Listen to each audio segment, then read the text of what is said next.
Professional मॉर्नर ये एक ऐसा काम होता है जिसमें लोगों को दूसरों के अंतिम संस्कार में नकली रोने के लिए पैसे दिए जाते हैं। चीन तथा मिस्र जैसे देशों में ये काम प्राचीन समय से ही किया जाता था, लेकिन अब प्रोफेशनल मॉर्नर एक व्यवसाय बनता जा रहा है और दुनिया के बहुत से हिस्सों में इस काम को किया जाता है। यहाँ तक कि हमारे भारत देश के कुछ हिस्सों में भी अंतिम संस्कार में झूठ के रोने के लिए लोगों को पैसे दिए जाते हैं। ये काम करने वालों को मोइरोलॉजिस्ट भी कहा जाता है और इस काम का उद्देश्य मरे हुए व्यक्ति के अंतिम विदाई में लोगों की संख्या को बढ़ाना या मरे हुए के परिवार वालों का साथ देना होता है।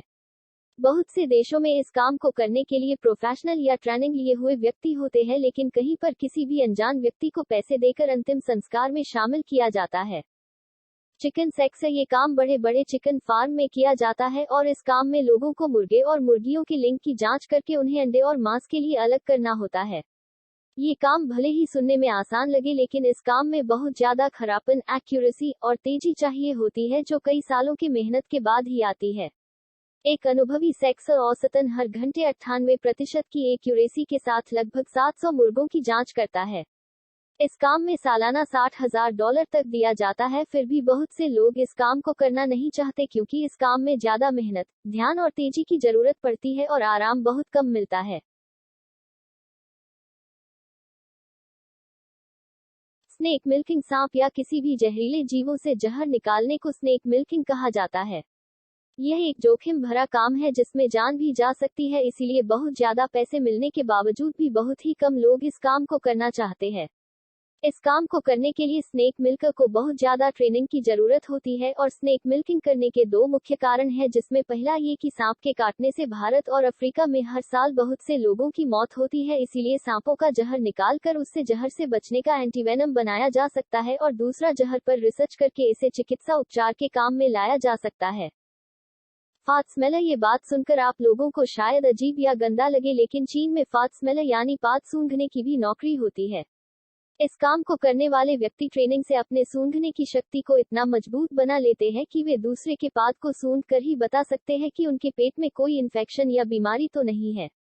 इस काम को करने के लिए सालाना $50,000 तक दिए जाते हैं, लेकिन इस नौकरी को पाना आसान नहीं होता क्योंकि ये नौकरी पाने के लिए व्यक्ति की उम्र 18-45 वर्ष होनी जरूरी है। उसके नाक में किसी तरह की बीमारी नहीं होनी चाहिए और उस व्यक्ति ने कभी दारू या सिगरेट जैसा नशा नहीं किया होना चाहिए। एम्बामर्स ऐसे लोग होते हैं जो लाश को अच्छे से साफ करते हैं और लाश से खून को निकालकर उसमें एम्बामिंग फ्लूइड डालते हैं ताकि लाश ज्यादा समय तक फ्रेश दिख सके। व्यक्ति के मरने पर बहुत से लोग उस व्यक्ति को अंतिम बार देखने आते हैं, इसी वजह से एम्बामर को बुलाया जाता है। ये लाश का मेकअप करते हैं, बाल ठीक करते हैं और अगर लाश के शरीर में कोई चोट है तो उसे भी छुपाकर अच्छे से सजाकर सभी लोगों के सामने पेश करते हैं, जिससे लाश भी किसी जिंदा इंसान की तरह लगे और लोग उसे देख के न डरे। लाइन स्टैंडिंग जॉब, अगर आप लोग बैंक या किसी टिकट की लंबी लाइन में खड़े रहकर थक जाते हैं तो आप अपनी जगह किसी दूसरे व्यक्ति को पैसे देकर खड़ा कर सकते हैं और वो लंबी लाइन में आपकी जगह बचा कर रखेगा। इस तरह के लोगों को लाइन स्टैंडर्स कहा जाता है। ये या तो प्रोफेशनल लोग होते हैं जो कुछ ट्रेनिंग के बाद लाइन स्टैंडर का काम करते हैं, या तो कोई गरीब व्यक्ति होते हैं जो पैसों के लिए दूसरों की जगह लाइन में खड़ा होता है। विदेशों में तो लाइन स्टैंडिंग जॉब काफी प्रसिद्ध है, लेकिन भारत में भी नोटबंदी के समय बहुत से गरीब लोग पैसों के लिए अमीर लोगों के बदले लाइन में खड़े थे। आज भी भारत और विदेशों में बहुत से लोग लंबी लाइनों में अपनी जगह दूसरों को खड़ा होने के लिए पैसे देते हैं।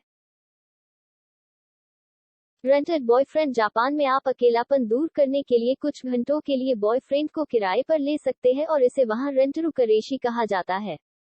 ये बॉयफ्रेंड असली बॉयफ्रेंड के तरह ही डेट पर जाते हैं, लड़की से बातें करते हैं और लड़की के दोस्त या घर वालों से भी मिलते हैं और डिनर पर भी जाते हैं, लेकिन डिनर का पैसा लड़की को ही देना होता है। लेकिन इन बॉयफ्रेंड्स की शर्त ये होती है कि ये लड़की से किसी अकेली जगहों में न मिलकर सिर्फ पब्लिक जगहों पर ही मिलते हैं।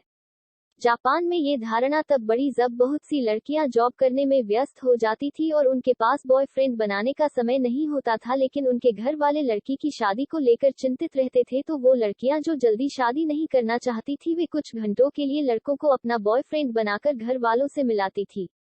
धीरे धीरे ये काम बिजनेस बना गया और अब बहुत से लड़के इस काम को फुल टाइम जॉब की तरह करते हैं। पिछले कुछ सालों में चीन में भी यह काम काफी बड़ा है। रेंटेड बॉयफ्रेंड लड़की के घर वालों के सामने खुद को किसी कंपनी का सीईओ बताते हैं, इसीलिए ये काम करने के लिए लड़कों में कॉन्फिडेंस का होना काफी जरूरी है, जिससे वह अमीर और एक सफल व्यक्ति लगे। पेट फूड टेस्टर इंसानों की तरह ही जानवरों को भी स्वादिष्ट खाना पसंद होता है, लेकिन वे इसे बोल नहीं पाते और पालतू जानवरों के मालिक चाहते हैं कि उनके पाले हुए कुत्ते या बिल्ली का खाना स्वादिष्ट होने के साथ ही स्वस्थ भी हो, इसीलिए पेट फूड टेस्टर का यही काम होता है। इस काम को करने वाले लोग कुत्ते बिल्ली जैसे अलग अलग जानवरों पर अच्छे से रिसर्च करते हैं और कंपनी में जब खाना बनाया जाता है तो ये उन्हें चबाकर पता लगाते हैं कि खाने का स्वाद कैसा है, ये जिस जानवर के लिए बनाया गया है उसे पसंद आएगा या नहीं, ये खाना जानवर के लिए कितना स्वस्थ है और खाने में किस चीज की कमी रह गई है।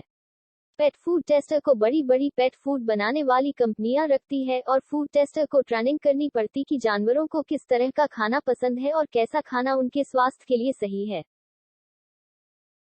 थॉमस कर्वन नाम के व्यक्ति को इस काम में रखा था, जिनका काम घंटों तक दीवार पर लगे रंग को सूखते हुए देखना था और सूखते समय तथा सूखने के बाद रंग में क्या क्या बदलाव आते हैं और रंग की गुणवत्ता कैसी रहती है, ये सब देखकर कंपनी को बताना होता है, जिससे कंपनी को ये जॉब करने वाले का काम रंग किए हुए दीवारों को ध्यान से देखना है जब तक कि वह रंग पूरी तरह सूख नहीं जाता।